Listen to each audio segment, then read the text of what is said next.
Seguimos con estas charlas, siento que como les dije, todas emanan del feedback que nos dieron el año pasado los generales de zona. Entonces querían saber más del sistema de salud, y la doctora María Elisa Herrera nos habló de ello. Querían saber más de psico-oncología, y la Ale Chandía nos acaba de deleitar con su clase sobre esto. Y ahora es el turno de la doctora María Angélica Bistrup, que ella es hematóloga, oncóloga, es hemato-oncóloga pediátrica en los niños. A diferencia de los adultos, son los mismos equipos los que ven las neoplasias hematológicas y los tumores sólidos, que ella trabaja en la red de salud C. Cristus y también del departamento de hemato-onco pediátrico. Y nos va a hablar primero de cáncer en pediatría y después de seguimiento del paciente con cáncer infantil tratado. Y ahí la verdad, dependiendo de los tiempos, es como vamos a hacer el tema, si es que, no sé también si es cuál será la preferencia de la doctora, porque una opción es hacer las dos clases con un intervalo corto y después responder todas las preguntas. Estas son las últimas dos charlas del día.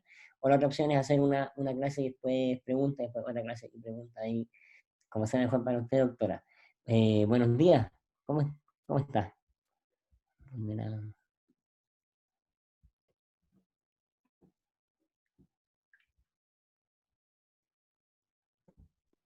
Está silenciado, Doctora. doctora. Perdón, hola, buenos Hola. días. Buenos días a todos. Gracias por la invitación, José. La verdad es que es un honor y un gusto para mí estar acá y poder compartir esto con tanta gente. Yo creo que podemos hacer la primera clase, vemos las preguntas y así después hacemos como un break y pasamos a la otra. O sea, nos sirve para descansar y despejarnos un poquito y partir con la otra después. Bien, muchas gracias, doctora. Ok. Bien, bueno, como dijo el doctor Peña, la idea es que en esta primera charla conversemos un poco del cáncer en pediatría, vamos a ver aspectos epidemiológicos del cáncer pediátrico y sobre todo algunas características que lo hacen distinto al cáncer de los adultos, tema que me imagino se ha tocado y se va a tocar en extenso en este curso básico. Identificar los cánceres más frecuentes en la edad pediátrica y reconocer sus manifestaciones clínicas y signos de alarma, especialmente para todos ustedes que trabajan en atención primaria, pues para poder determinar qué pacientes deben recibir una evaluación especializada y cuándo no es necesario, ¿ya? Ok. Vamos a hablar entonces de aspectos epidemiológicos y lo primero es tener claro que el cáncer en pediatría es una enfermedad rara. La incidencia es baja y representa el menos del 1% de todos los cánceres que se ven en la población. Aproximadamente nosotros sabemos que hay 12 a 14 casos por 100.000 niños menores de 15 años y en todo Chile anualmente se diagnostican 600 casos nuevos de cáncer en niños menores de 15 años. Proviene de células muy inmaduras, lo cual ya lo hace un poco bastante distinto a los cánceres de adultos, que la mayoría de ellos son de células maduras. Por lo tanto, suelen ser de alto grado, de crecimiento muy rápido, pero esto también los hace ser altamente sensibles al tratamiento. Y una característica que tienen los pacientes pediátricos es su buena tolerancia a dosis altas de quimioterapia. Probablemente, y hay muchos factores biológicos, ¿verdad?, que tienen que ver con esto. Los niños, muchas veces los niños pequeños metabolizan rápidamente las drogas, además son organismos que tienen mucha menos comorbilidad que los pacientes adultos, ¿verdad? No, son niños sanos, todos ellos previamente sanos, así que la tolerancia a altas dosis de quimioterapia es mucho mejor y esto hace que el potencial de curación en estos pacientes sea alto, ¿ya? Aquí vemos entonces cuál es la frecuencia del cáncer infantil en Chile. Tenemos que la mayoría de los, o sea, perdón, casi un tercio de los cánceres son leucemias, ¿verdad? Tanto, principalmente leucemia linfoblástica, un poco más de un tercio, ¿cierto? El 38%, eso seguido de los tumores del sistema nervioso central, que representan un 19%, y en tercer lugar los linfomas. Entonces, estos tres grupos se dan cuenta de más de la mitad de los cánceres que ocurren en la edad pediátrica, y el resto son tumores que son bastante más infrecuentes, como pueden ser, por ejemplo, el neuroblastoma, los tumores del riñón en niños, el tumor de Wilms, tumores óseos y otros, ¿ok?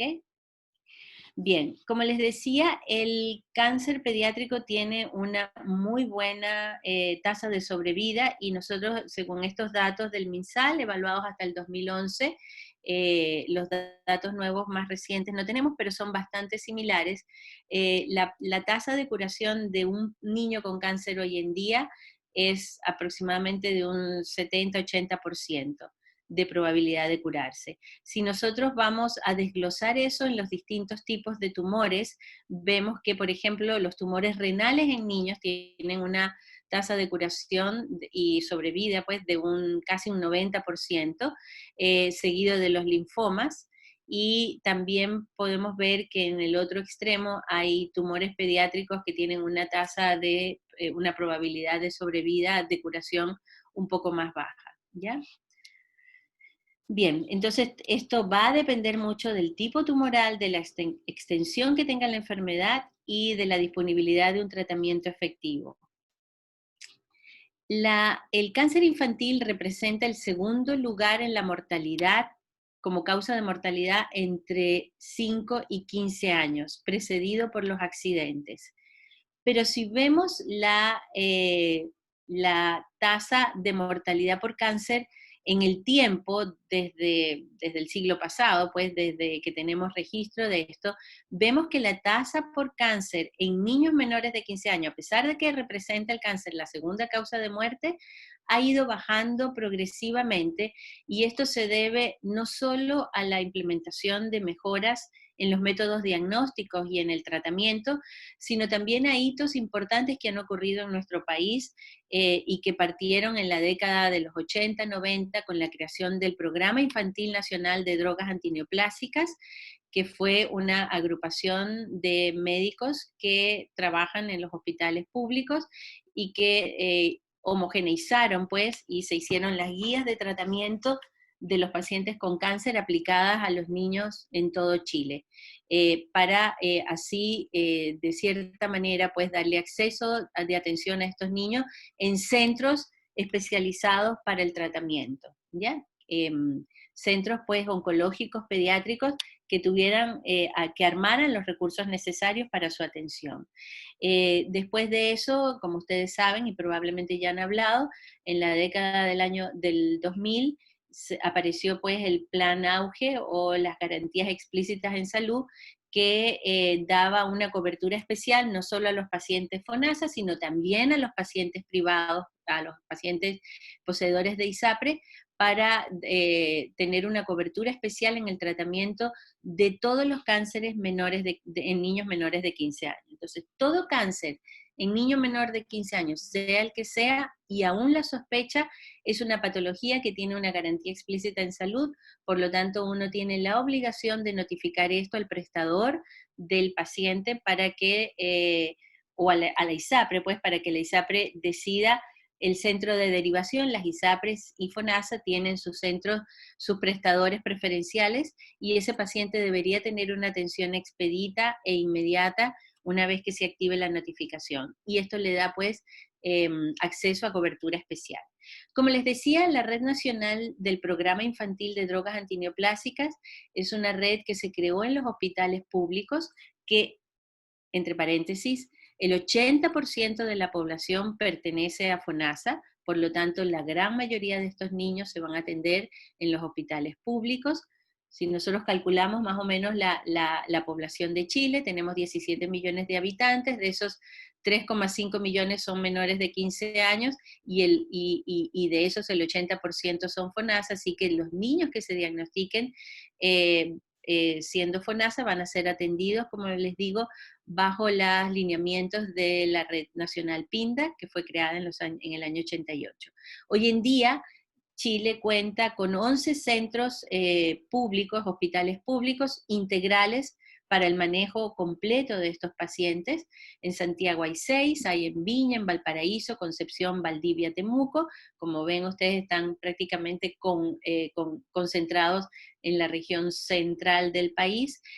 Hay 4 centros parciales que atienden solo algunas patologías de complejidad menor, como Antofagasta, Puerto Montt, Talca y Punta Arenas, que ya en este momento sí parece que sigue funcionando como centro parcial, y 5 centros de apoyo que están en Copiapó, Coquimbo, Osorno y Coyhaique, que solamente pues derivan, diagnostican, derivan y después hacen seguimiento. ¿Ya? Bien, vamos a ver entonces cuáles son, digamos, los signos de sospecha. Para los médicos que trabajan en el servicio público o en los sitios de atención primaria, sean públicos o privados, ¿verdad? Porque también puede ser una consulta general de un médico general en algún centro privado. Es muy importante tener claro cuáles son los signos que nos deben hacer sospechar de una patología que es tan infrecuente en la edad pediátrica y que además es tan fácil de confundir con cosas banales que le pasan a los niños. Lo primero entonces es insistir en que los síntomas muchas veces con los que debutan estos pacientes son bastante inespecíficos y pueden ser muy frecuentes en la edad pediátrica. Las fiebres, las adenopatías, las equimosis, los moretones pueden ser consultas frecuentes de procesos banales, ¿verdad? Traumas, procesos infecciosos. Entonces, es muy importante hacer el diagnóstico diferencial y reconocer esos signos de alarma para no preocupar de más, ¿verdad? A una familia con un diagnóstico que podría ser no el adecuado. Ahora, también es muy importante cuando una mamá o un papá nos dice que hay algo raro que le pasa a su hijo. En general, cuando eso ocurre, hay que hacerle caso a los padres porque, sobre todo las mamás que son tan intuitivas, raras veces se equivocan. Cuando una mamá dice, yo veo que algo no anda bien con mi hijo, doctora o doctor, por favor, tómale un examen de sangre, hay que poner reparo en eso. Nosotros, bueno, yo he tratado de dividir cuáles son esos síntomas y signos que nos deben hacer sospechar de que algo pasa, y los hemos dividido en alteraciones del hemograma, en la presencia de masas, en la cefalea y en los dolores o tumoraciones óseas, que son motivos de consulta que se pueden ver, como les digo, que pueden ser lo que gatilla la consulta de una familia en un consultorio o en una consulta privada. Y aquí les voy a poner el primer ejemplo. Vamos a ver algunos ejemplos durante la presentación. Este es un niño de 6 años que venía de Arauco, ¿verdad?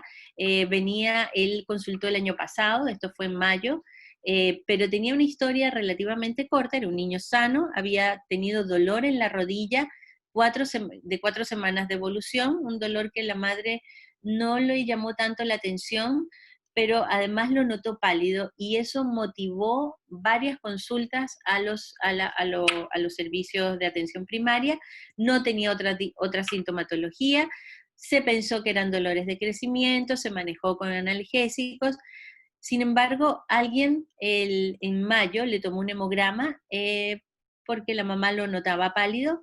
Ese hemograma para un niño de 6 años llamaba la atención que tenía una hemoglobina de 10 gramos por decilitro, cosa que para un niño a esa edad no es normal. Sin embargo, pasó un poco desapercibido, ¿verdad? Porque al final lo mandaron para la casa, tenía un volumen corpuscular normal, plaquetas y glóbulos normales. Sin embargo, la mamá no se quedó tranquila porque ella sentía que algo le pasaba a su hijo. Y yo creo que aquí ya lo que yo quiero destacar con esto es que ya este niño tiene 2 cosas que nos tienen que resonar a nosotros: dolor de la rodilla, palidez, una anemia que no se explica por otra causa porque tenía un volumen corpuscular normal, o sea, no podíamos decir que a los 6 años fuera deficiencia de hierro, así que había como que mirar un poco más lo que le estaba pasando a este niño. La mamá decide consultar en Santiago, llegó subfebril, muy pálido, no tenía nada más al examen físico, persistía el dolor de la rodilla, la mamá decía que a veces claudicaba, no había aumento de volumen articular, y en el hemograma que le hicimos a fines de mayo tenía 8,8 gramos por decilitro, o sea, una anemia ya instalada, sin nada más en el hemograma. Como ven ustedes, tenía glóbulos blancos normales, las plaquetas un poco bajas, eso también llamó la atención, perdón, si había otra cosa en el hemograma, y una VHS elevada. Este niño nosotros sospechamos que podía tener algo malo por el dolor y la anemia, le hicimos un mielograma y en el mielograma aparecieron, porque en el hemograma no se veían células anormales, lo cual no es raro que ocurra, puede pasar, y en el mielograma sí se vieron entonces las células, los blastos de la leucemia. Entonces, las leucemias en niños, como les decía, es el cáncer más común. Puede ocurrir a cualquier edad, es más frecuente a los 4 años, y el 80% de las leucemias son linfoblásticas agudas. La respuesta generalmente a la quimioterapia es muy rápida, el tratamiento es médico, y la tasa de curación en algunos subtipos de leucemia es muy alta, cercana al 90%. Por lo tanto, es una enfermedad curable con escasas secuelas funcionales. Y obviamente que los síntomas y signos, la combinación de cualquiera de estos síntomas y signos nos debe encender las luces de alarma de que hay algo que no está bien. Un niño que se ve pálido con dolor óseo, hay que tenerlo presente. Un niño que tiene alteraciones en el hemograma que yo no pueda explicar por un cuadro viral, porque no ha tenido fiebre, o si tengo la duda lo controlo, porque si es un cuadro viral debería pasar, si las alteraciones son leves, pero si yo veo que esas alteraciones después de una semana se profundizan, obviamente ese niño tiene que ser derivado. Y el diagnóstico, como seguramente lo habrán revisado, se hace hoy en día con este aparato, que es el citómetro, que nos da el diagnóstico certero de si estamos o no enfrentados a un caso de una leucemia.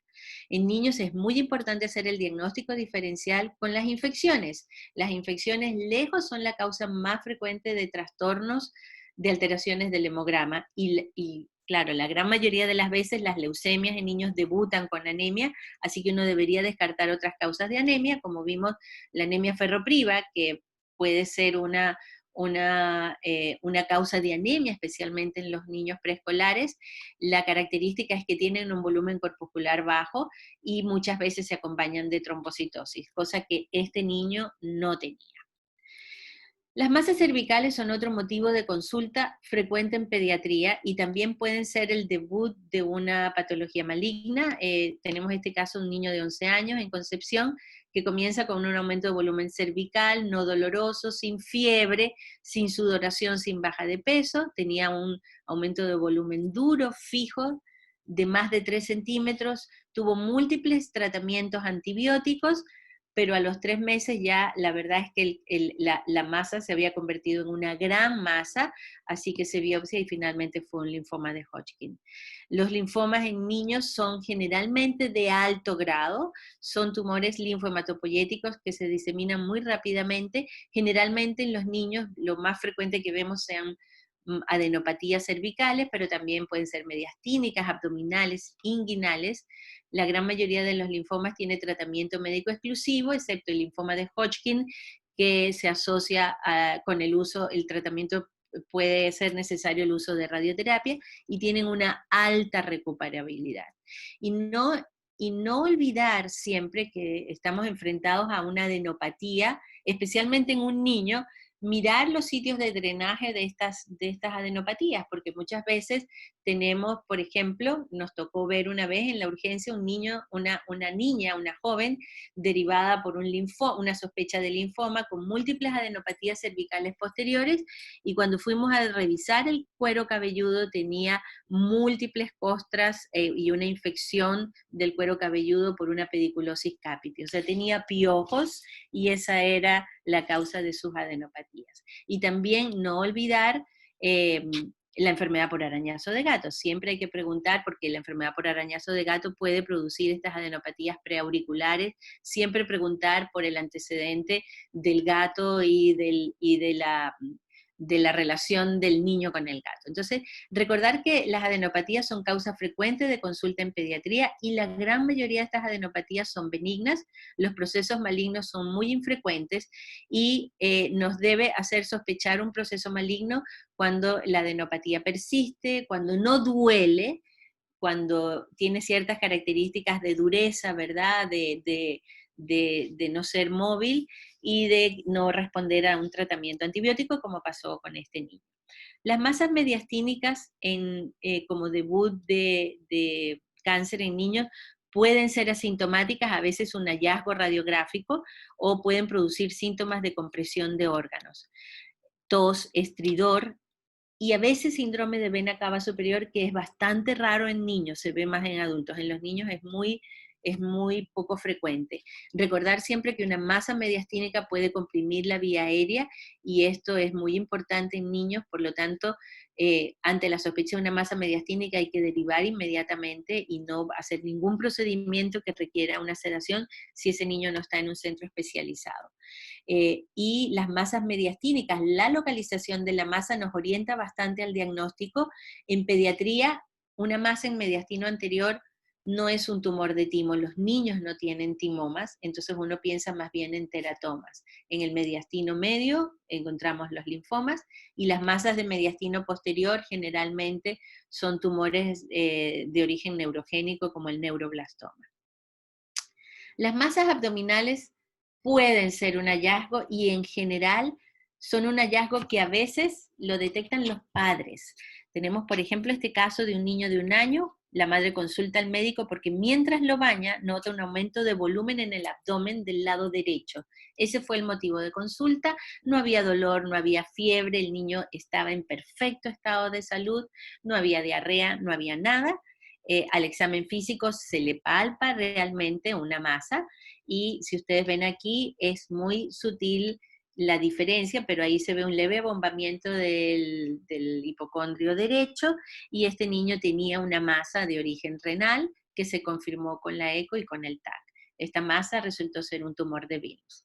Entonces, las masas la mayoría de las veces son el hallazgo único al momento de la consulta o de la evaluación pediátrica, pero también pueden estar acompañadas con síntomas y signos que nos deben hacer sospechar de ciertas patologías. Por ejemplo, una masa que se acompaña de diarrea puede ser un neuroblastoma, o puede haber compresión, por lo tanto causar constipación, como los linfomas. Puede haber hematuria o hipertensión arterial en los tumores renales. Algunas veces estos tumores renales se asocian con malformaciones geniturinarias como la hipospadia. Por lo tanto, es muy importante el examen físico completo de estos pacientes. Pueden acompañarse de fiebre, palidez, adenopatías, visceromegalias. Ahí ya estamos pensando en cuadros más sistémicos. Y la localización, obviamente, que nos orienta a pensar en el origen de la masa. Generalmente las masas en el hipocondrio derecho tienen relación con el hígado, y los tumores hepáticos son frecuentes especialmente en los niños, o sea, no son raros, pero se ven en niños pequeños, cuando es en flanco una masa que tiene cierta movilidad, por lo tanto no hay que hacer un examen muy violento, muy profundo de esa masa para no romperla, para no causar sangrado. Vamos a tener entonces los tumores de Wilms. Cuando es una masa que atraviesa la línea media, generalmente son neuroblastomas, y en las fosas ilíacas podemos encontrar tumores ováricos. La edad también nos puede orientar. Los niños menores de 1 año generalmente tienen tumores de origen embrionario, como el neuroblastoma, el hepatoblastoma. Entre 1 y 5 años es la edad clásica de presentación del tumor de Wilms. Los niños ya en edad más escolar son los linfomas, y los niños ya en edad escolar y adolescente son los tumores de células germinales. La cefalea es un síntoma que siempre preocupa, ¿cierto? Preocupa a los padres, preocupa a los médicos que evalúan a estos niños. Y aquí tenemos, por ejemplo, el caso de un niño de 5 años que consultó al servicio de urgencia por vómitos esporádicos desde hace un mes, acompañados de cefalea. Partió con la cefalea, después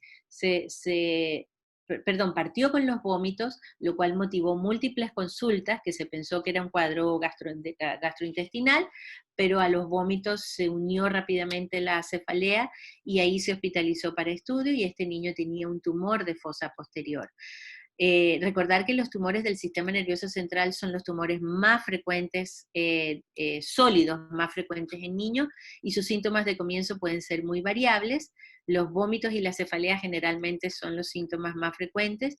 En los niños pequeños la irritabilidad, el abombamiento de la fontanela, la lateralización de la cabeza. Hemos visto niños muy chicos que consultan en atención primaria por tortícolis, y esa tortícolis en un niño de 3, 4, 5 meses requiere una evaluación con imágenes. En los niños más grandes puede haber signos cerebelosos como la ataxia, la inestabilidad, y otros pueden ser la pérdida de la visión, trastornos de conducta, ¿verdad?, descritos por los padres. Entonces los tumores del sistema nervioso central son muy variables en su presentación, algunos son de crecimiento rápido, como el méduloblastoma, que es el tumor más frecuente en la edad pediátrica, otros son de crecimiento más lento. La mayoría de estos tumores tienen una alta prevalencia de disfunción neurológica, sobre todo por la misma presencia del tumor. Estos tumores se tratan con todas las formas de tratamiento posibles, quimioterapia, radioterapia y cirugía, en la medida en que el tumor y la edad del niño lo permita, y generalmente son tumores que dejan muchas secuelas, como vamos a ver después, y requieren periodos de rehabilitación prolongados.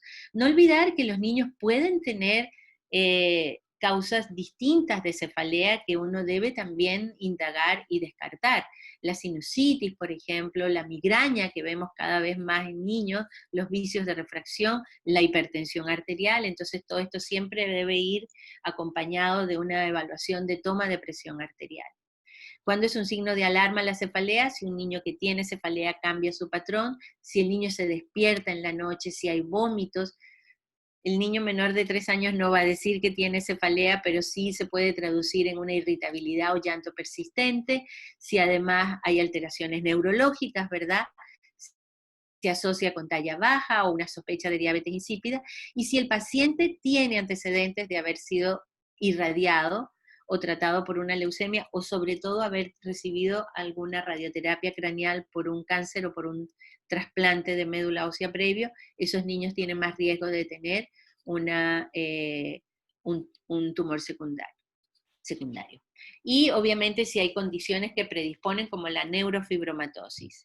Y para terminar, porque yo creo que estamos en la hora, tenemos los tumores óseos. Generalmente los tumores óseos en niños son también de crecimiento rápido, pueden afectar huesos largos o axiales, pueden producir dolor, y una de los motivos de consulta es la distensión de la cápsula, de la cortical del hueso, que causa dolor. El tratamiento también es multimodal, la recuperabilidad depende de la extensión, y pueden también tener una alta prevalencia de secuelas funcionales derivadas pues de la presencia del tumor en el hueso y del mismo tratamiento. Aquí tenemos, y esto lo vamos a ver más adelante también. Ahora, no olvidar que el dolor óseo puede tener un origen benigno, y esto de los dolores de crecimiento lo vemos mucho en pediatría, niños que tienen dolores en las piernas, en las rodillas, que generalmente es simétrico, que no despierta al niño y que no es persistente en el tiempo. No olvidar los cuadros de artritis, tanto infecciosas como reactivas, ¿verdad? Los procesos infecciosos como la osteomielitis, que pueden causar también dolor óseo. Ahora, todo dolor que sea persistente, asimétrico, de intensidad creciente, o que se acompañe de aumento de volumen, debe hacer sospechar un tumor maligno. Y en atención ambulatoria, no olvidar evaluar el reflejo del rojo pupilar. Nosotros hemos tenido pacientes cuyo motivo de consulta ha sido que los papás le toman una foto a su hijo y en vez de salir la pupila roja, sale blanca. Esto, la ausencia del rojo pupilar y la presencia de este signo, que es lo que nosotros llamamos leucocoria, requiere pues una evaluación urgente por oftalmólogo para descartar un tumor maligno de la retina de los niños chicos. ¿Okay? Bueno, hay condiciones en pediatría que predisponen al cáncer. Los niños con síndrome de Down tienen más riesgo de hacer leucemia. La xeroderma pigmentosa, estos niños tienen intolerancia al sol y tienen más riesgo de hacer tumores de cáncer de la piel. Los niños con neurofibromatosis tienen más riesgo de hacer cáncer, tumores del sistema nervioso central. Los pacientes con este síndrome, que es el síndrome de Beckwith-Wiedemann,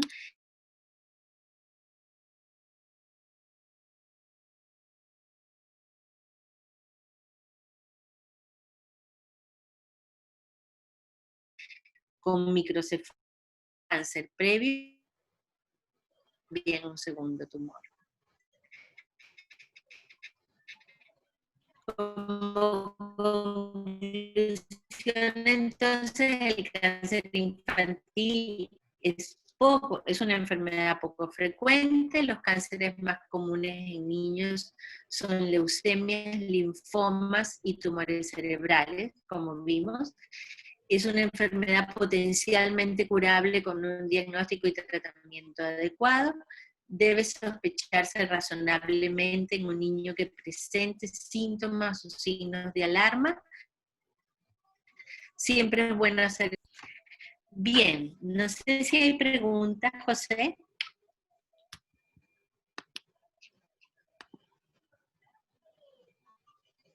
Hola, doctora.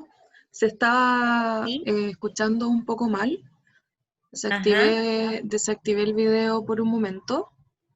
Uh-huh. ¿Y ahí funcionó? Sí, ahora se está funcionando un poco mejor. El doctor Peña me encargó a mí sus preguntas, así que las voy a leer yo, las preguntas de este bloque. Entonces, Rocío nos pregunta, ¿cuándo debo realizar exámenes en un niño si veo equimosis? ¿Qué lugares son específicos? Sí, si las equimosis son muy importantes, o sea, porque hay niños que tienen pequeños moretones por caídas o caídas o un golpe específico, pero si no hay un antecedente de caída y la mamá le llama la atención que está más equimótico que otros, que lo usual en él, pues, o en ella, porque hay niños que son muy inquietos, uno debe realizar un hemograma, por lo menos para descartar patologías benignas, como puede ser el púrpura trombocitopénico inmune, o quedarse tranquilos de que es nada más un niño muy inquieto, ¿verdad? O a veces puede haber un trastorno de coagulación. Entonces son niños que pueden debutar con trastornos de coagulación de esa manera. Pero claro, ahí lo más importante entonces es hacer un hemograma para ir descartando esas cosas si el sentido común le dice que la verdad es que el niño está muy, muy equimótico para lo inquieto o que pudiera ser, o que la mamá realmente le preocupa las equimosis que tiene. Muchas gracias, doctora. Tenemos otra pregunta. Dice, ¿a qué edad o cuántas cefaleas en un niño ya me debo preocupar o verla con otra mirada? Ya que, por lo general, las mamás dicen que su hijo es jaquecoso igual que ella. Uh-huh. Esa es una pregunta muy buena porque uno siempre, claro, cuando la jaqueca, hay jaquecas que son muy clásicas, pero yo creo que todo niño que se diagnostica con una jaqueca, niño y adulto, debería tener un estudio inicial, al menos con una imagen. Yo soy jaquecosa y la primera vez que me dio la crisis partí haciéndome un escáner, o sea, me pidieron un escáner. Entonces yo creo que todo niño que tiene jaqueca recurrente, de esa jaqueca que es invalidante, yo pienso que, o sea, si es una jaqueca que lo postra, es un dolor de cabeza recurrente además, porque hay jaquecas que son muy clásicas porque tienen prodromo y todo, pero yo creo que igual uno...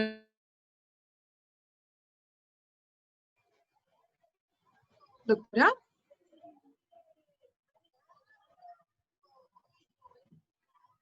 como parte del estudio de la jaqueca, debería solicitar una imagen, al menos un escáner, ¿verdad? Para el escáner además te sirve para descartar procesos infecciosos como una sinusitis, pero sí debería hacerse si el dolor de cabeza es aun cuando la madre sea jaquecosa. Ya, se estaba cortando un poco el audio. No sé si se escuchó. La última parte se escuchó más o menos. ¿Ya? O sea, yo sugiero que todo niño con jaqueca igual debería tener dentro de su evaluación inicial un escáner, porque aunque la madre sea jaquecosa, sobre todo si es un dolor.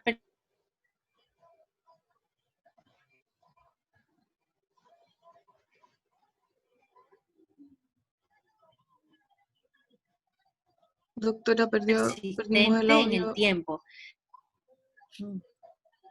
¿Se oye? Sí, pero la perdimos de nuevo entre medio. A lo mejor más en la próxima presentación se puede cambiar al otro internet. A ver si funciona mejor, porque este se va un poco.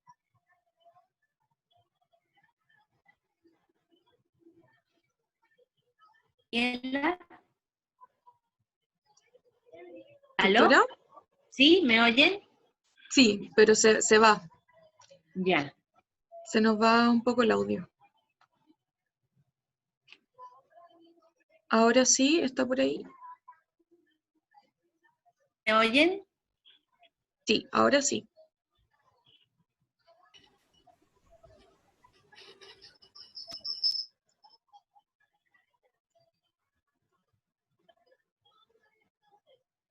¿Aló? Espérame.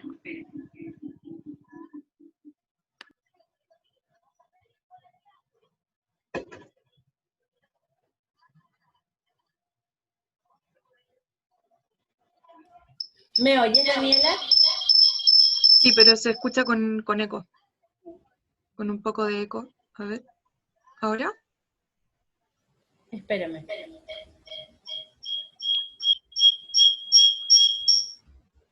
Ahora.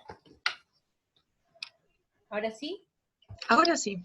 Ahora estamos... Vamos a probar el internet que dicen que es inestable, pero bueno. Ya. Ahora sí, doctora, vamos a seguir con las preguntas. Nos pregunta, ¿con qué estudios de imágenes sugiere estudiar a los pacientes con dolores, entre comillas, de crecimiento, dolor de rodilla o cuádriceps con una mirada oncológica? Bueno, si esos dolores son persistentes y despiertan al niño en la noche, lo primero que nos recomiendan los traumatólogos es partir con una radiografía simple, ¿ya? Ahora, si los dolores están localizados en un sitio específico, o sea, uno parte con la radiografía de esa zona. Ahora, si los dolores óseos son vagos, yo diría que, y es mucho, a veces es bueno tomarle un hemograma a un paciente, sobre todo si uno tiene otra cosa que lo alarme. Por ejemplo, lo que pasó con el caso que presentamos, ¿verdad? Un niño que despierta por dolor y además tiene algo, la mamá lo nota algo pálido, algo decaído. Ahora, si es solo el dolor en una zona, en una pierna, en un brazo, lo ideal es partir con una radiografía simple, ¿ya?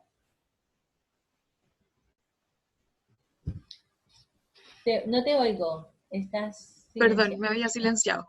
Ya, nuestra siguiente pregunta dice, ¿qué estudios iniciales debemos pedir o cómo debemos abordar en paso las adenopatías persistentes en niños? Lo primero, o sea, si la adenopatía no es dolorosa, igual, a ver, hay que preguntar muy bien los antecedentes, porque si el niño tiene gatos, uno le hace el estudio de la serología para Bartonella, y nos hemos encontrado con muchas sorpresas de niños con adenopatías muy sospechosas y han resultado ser enfermedad por arañazo de gato. Entonces es muy importante la anamnesis y los antecedentes. Aun cuando las adenopatías no sean dolorosas, yo igual les doy un curso de antiinflamatorios y de antibióticos para ver si responden. Y al menos un hemograma. O sea, yo creo que toda adenopatía que ya motive la consulta, que persista, que crezca, requiere un hemograma al menos. Igual les dejo un curso de antibióticos por 10 días y antiinflamatorios. Si eso no mejora, entonces ya empezamos a conversar de que esa adenopatía persistente hay que biopsiarla. Sobre todo si no duele. Muchas gracias, doctora. Otra pregunta, ¿el hallazgo de anemia normo en niños siempre debe llamarnos la atención? Siempre debe llamarnos la atención si no tenemos una causa, por ejemplo, un niño que está con fiebre, cursando un cuadro viral, puede tener una anemia normo-normo, producto de la infección. Los virus producen, hay virus que producen mucha, como el parvovirus, por ejemplo, que produce una detención de la maduración de los glóbulos rojos a nivel de la médula ósea. Y esas anemias son bastante agudas, pueden ser bastante profundas, pero el niño está con fiebre, está con un rash, entonces uno podría esperar. Ahora, en un niño que es sano, que no tiene nada, que la mamá lo nota pálido, y tiene una anemia que según los valores de la edad está por debajo del rango, yo creo que al menos controlarla o derivarla a un especialista para el estudio. Siempre es bueno tomar reticulocitos, ¿ok?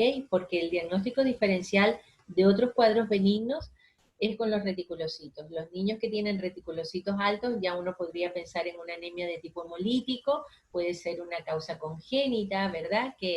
Entonces siempre es bueno acompañar el estudio de una anemia con reticulocitos. Si ese niño tiene una anemia normo, sin una causa clínica aparente que persiste y con reticulocitos bajos, ahí hay que derivar. Muchas gracias. Acá tenemos una duda de forma personal, dice Gabriela. ¿Qué tantos efectos secundarios a largo plazo pueden ocurrir en un cáncer pediátrico?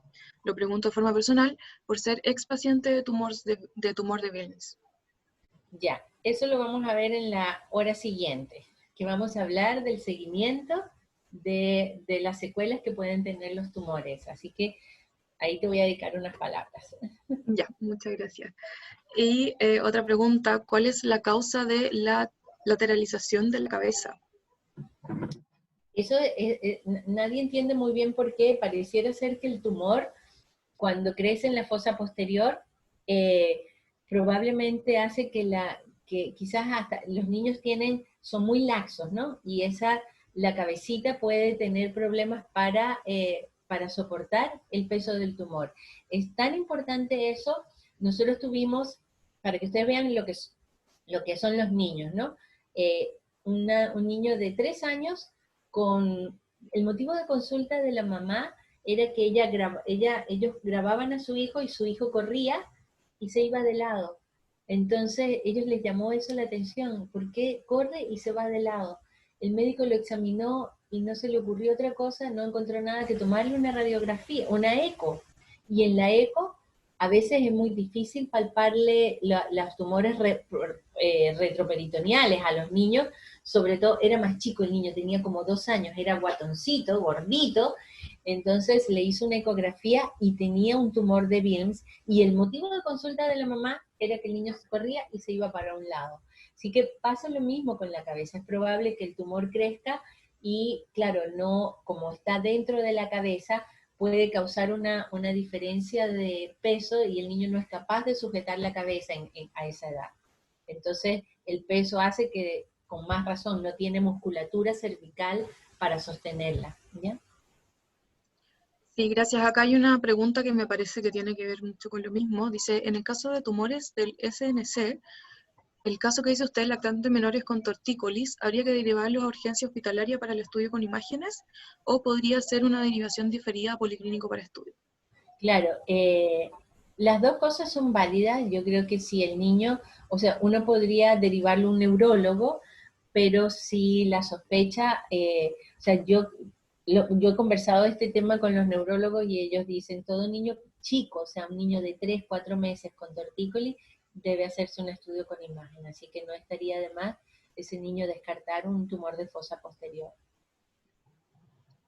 Gracias. Acá otra pregunta. ¿Se ha visto aumento de incidencia de algún tipo de cáncer con tantas radiografías que se hacen para evaluar displasia de caderas en lactantes menores?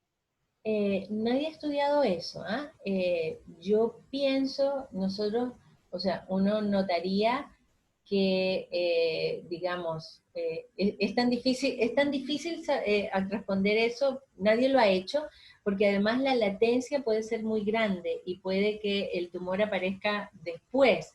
Ahora, piensen ustedes que si es una sola radiografía no debería pasar nada, porque una radiografía no hace impacto. El problema más que las radiografías de cadera, porque uno le hace una radiografía de cadera a un niño, a lo más 2 o 3. El problema yo pienso que es peor cuando son radiografías de tórax, esas radiografías que se piden por si acaso en niños. Nunca vamos a saber si una persona después en la etapa adulta o un niño hizo el cáncer por esa razón. La mayoría de los pacientes que hacen cáncer son pacientes sanos, son pacientes que nunca han tenido nada, a veces ni un resfrío, o sea, la mamá dice, pero si nunca lo he llevado al médico, o sea, solo su control es sano. Entonces, hay un dogma que nosotros tenemos en pediatría y es que el cáncer en niños ocurre por múltiples eventos, no es uno solo. Puede que la suma de radiografías en un niño sea el evento final de algo que se empezó a gestar sobre el ADN de ese niño in útero por múltiples cosas. O sea, no hay una causa. Nosotros en el cáncer en niños no podemos decir que esta es la causa. Siempre hay múltiples eventos que parten precozmente en la etapa intrauterina, no siendo el cáncer una enfermedad heredable, y eso es importante que lo sepamos. O sea, estos eventos ocurren una vez que el feto se ha formado durante su crecimiento intrauterino. O sea, son eventos que ocurren sobre las células somáticas del paciente, del niño. ¿Ya? Muchas gracias, doctora. Vamos a ir con las últimas 3 preguntas. Dice, como enfermera de EPS, en el control de niño sano me llega un caso de cefaleas recurrentes en el niño. ¿La derivación sería a nivel secundario o morbilidad del mismo nivel? Yo pienso que el orden debería ser: un niño que consulta por cefaleas recurrentes tiene que ser visto por un neurólogo, porque puede que hayan pequeños datos, pequeñas cosas al examen físico que pasen desapercibidas, ¿verdad?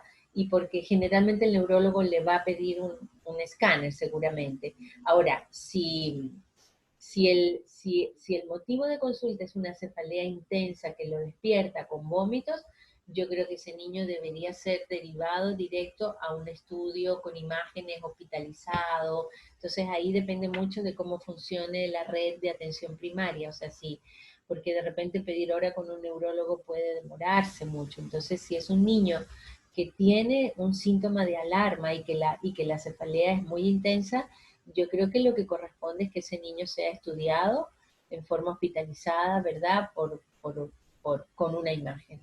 La cefalea es un tema recurrente. O sea, los niños, la gran mayoría de nuestros pacientes han tenido como síntoma previo, pues con tumores cerebrales, cefaleas acompañadas de otras cosas. Muchas gracias. Otra pregunta, ¿qué antibiótico usa en adenopatía, en alérgicos a penicilina? Sí, generalmente, bueno, uno sabe que las cefalosporinas pueden tener una reacción cruzada. Nosotros generalmente usamos cefadroxilo, o también si el paciente tiene esa alergia y da miedo usar una cefalosporina, se podría usar acitromicina también, ¿ya? Que es un poco más mal tolerada, pero un curso de unos 3 a 5 días para ver la respuesta. Muchas gracias. Y la última pregunta, porque nos vamos a ir a un pequeño break, es ¿cuál es el estudio de imagen en niño con tortícolis lactante? ¿Cuál es el mejor estudio? ¿TAC, con o sin contraste, RNM? Dice. Sí, yo pienso que en un niño que uno ya está sospechando algo, lo mejor es hacerle una resonancia, sobre todo porque la resonancia no irradia y nos va a dar una información mucho más confiable. Generalmente, si hacemos un escáner y hay algo, terminamos haciéndole una resonancia. La resonancia es el método, así como uno empieza a veces con una radiografía cuando tiene un tumor sólido, porque la radiografía da mucha información y a veces no es necesario. La radiografía en un tumor de hueso, por ejemplo, nos permite saber si es un quiste, por ejemplo, un quiste óseo, o si es un tumor. Entonces, pudiera ser que lleguemos solo a la radiografía. En cambio, en el cerebro, el examen de excelencia es la resonancia. Entonces, si uno pudiera ir directo a una resonancia porque es un lactante que tiene 3 meses, tiene una tortícolis, eso como que no, o sea, hay que descartar de entrada un tumor cerebral, mejor vámonos al examen que nos da más información, ¿ya? Ok, muchas gracias, doctora. Nos vamos a ir a un pequeño break para que estiren las piernas, unos 3 minutitos.